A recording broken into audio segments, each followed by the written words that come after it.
Hey!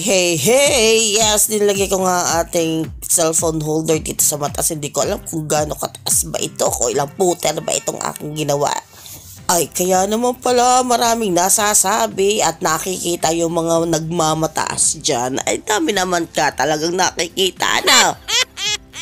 Ay, ano ba naman itong aking nasasabi ito? Sabi ko nga yung matatangkad din nagmamataas. And yes, nagpe-prepare na ang lola nyo para sa work. At yan, pinapakita ko sa inyo yung view ng ating kwarto. Okay naman ano? Sabi ko ngayon matesting itong mataas na gimbal. Di ba hirap na hirap? Ano yun, napagbigyan nyo na ang lola nyo. At yan, mag-join na nga tayo ng ating hair. Ako ngayon may binabalak at pag tayo nakakailang-ilang buwan na, ay ako'y magpapakuli ulit ng buhok at magpapaikli yung mas paikli na buhok para mas bongga-bongga.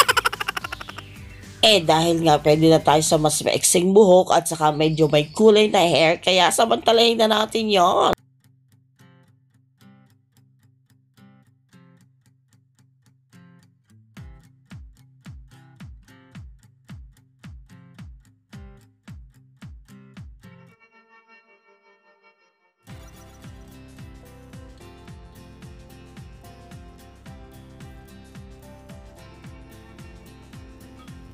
And yes, dahil nga malamig ay nanuno yung aking face. Kaya kailangan natin ng moisturizer. And alam nyo ba, matagal-tagal na rin. Ilang taon na rin tayo dito. 2 taon at mahigit. Ang tagal ko nang hindi gumagamit ng powder.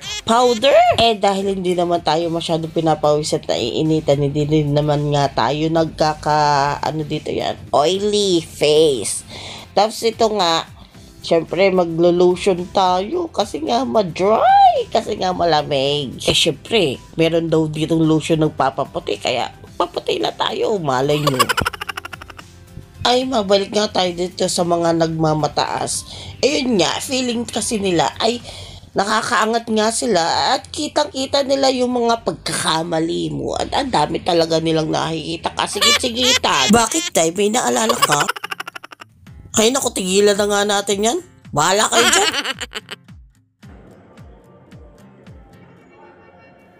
Ay dahil nga napaaga ang lola nyo at hindi ko pala duty pa ngayon, tumambay nga muna tayo dito sa Queen's Gate. At dinala ko na nga yung aking office. Hindi yung aking mga per day. At pag-uusapan natin yan sa susunod, kaya napakaseryoso ko dito sa ating mga per day. Abay, pag-uusapang sweldo ay dapat pakaigihi, dollar yan.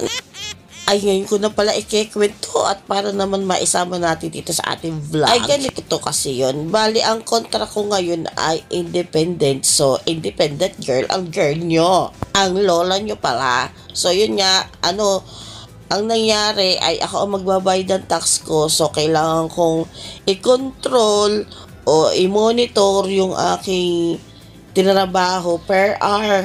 Kasi nga ang ating kontrata dito, ang bayadan dito ay per oras. Kailangan mo nga computein yung iyong per oras sa per araw. So, fortnightly ang ating sweldo. Ibig sabihin, every 2 weeks. Ay, mahirap-hirap tandaan yun at kaya dapat maglista.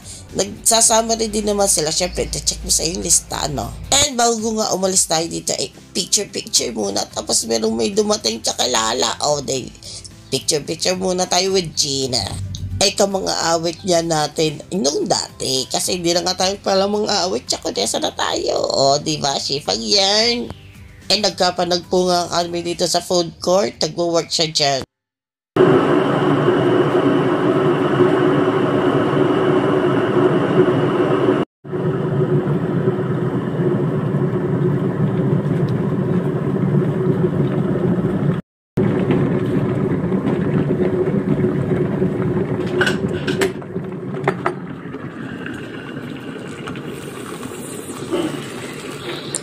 After work, at hulaan nyo kung ano yan.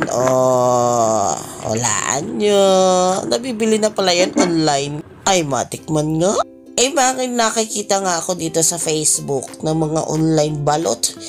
Pero yung nakikita ko, Iba yung nakarap siya, tapos sabi nila wala daw yung sisiw. Ay itong ating kinakain ay may sisiw, hindi ko lang alam kung saan ito nabili at ito yung may nagbigay lang sa atin. Ay matagal-tagal na rin ako hindi nakakatikim nito. Ay tapos may sausawan pang suka na medyo mahalang-halang. O diba, charap! Ay magkano na ba ang donut? Magkano na ba ang balot niya sa atin sa Pinas? Eh dito hindi ko alam, parang hindi ko alam kung ilang pieces ito eh, $40 yata ang bili. O di kayo na mag-compute, times 33. Ay pagkasarap, sa kaya ito nabilit na makabili-bili nga. At try natin, wag lang pasyadong pakaramihan, baka ma-high blood. Oh no! Ay higop abaw! Ay maganda pa nga ring napapunta sa akin at lahat ay malambot, pati yung puti malambot. Tapos yung sisiw ay baka wag nating pakatitigan, kainin na lang ng kainin. Ay at yung dilaw nga ay medyo makapal-kapal, madaming laman. Oh very nice talaga itong balot na ito at matanong nga ako saan rin nabili at makapag-try. Tapos hihigop ka rin ng suka. Very nice, very good. Oh, may sumisilip-silip. Alam niyo na kung ano yun.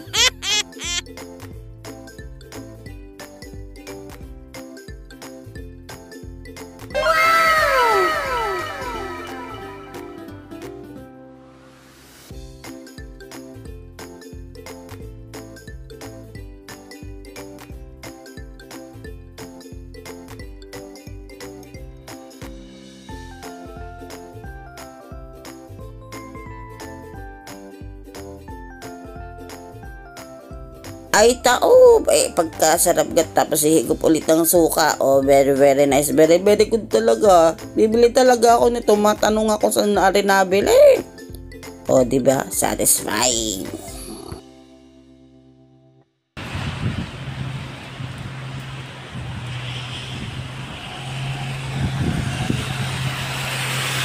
Ay, tingnan nyo ga naman.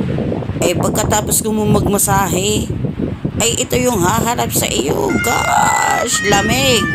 Ay lamig sa katawan ng hanap. Ay yes, wala nga akong sundo kasi nga may tupad si Lolo sa PNK. So magbabas tayo ngayon. Tinan niyo naman ang lakas ng hangin.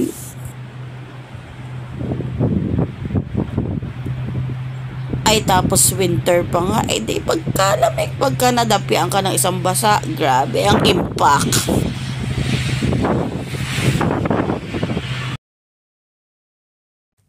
At binabili nga akong bulaklak na naman sa ating, dalawa na sila, yung bigyan ni Lolo at saka bili ko, ganda-ganda. Eh nakita ko nga, ang ganda niyo din pala sa yellow, kaya bumili din ako. Favorite color ko pa yan man din. And before work nga, ay may binili nga ako itong ating gloves, bonnet, at may paggagamitan tayo. Alam niyo na, hindi niyo pala alam. Pupunta tayo sa Mount Ruapeho. Yes, dahil winter ngayon, may snow doon, kaya pupunta tayo. Kulang pa tayo sa lamig.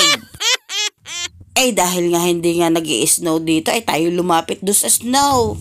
Parang 4 to 5 hours yata yung travel yun. At tingnan lang na natin kung ano mangyayari. Excited much ng lola nyo. Matagal na nating pangarap ito pagdating pa lang dito sa New Zealand.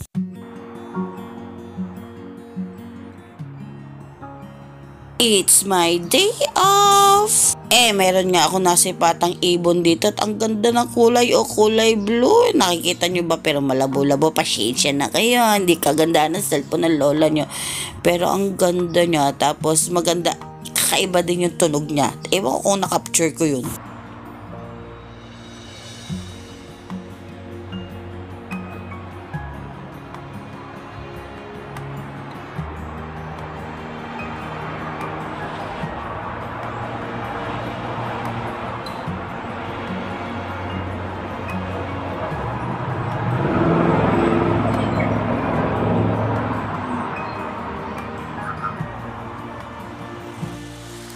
Rinig nyo yan.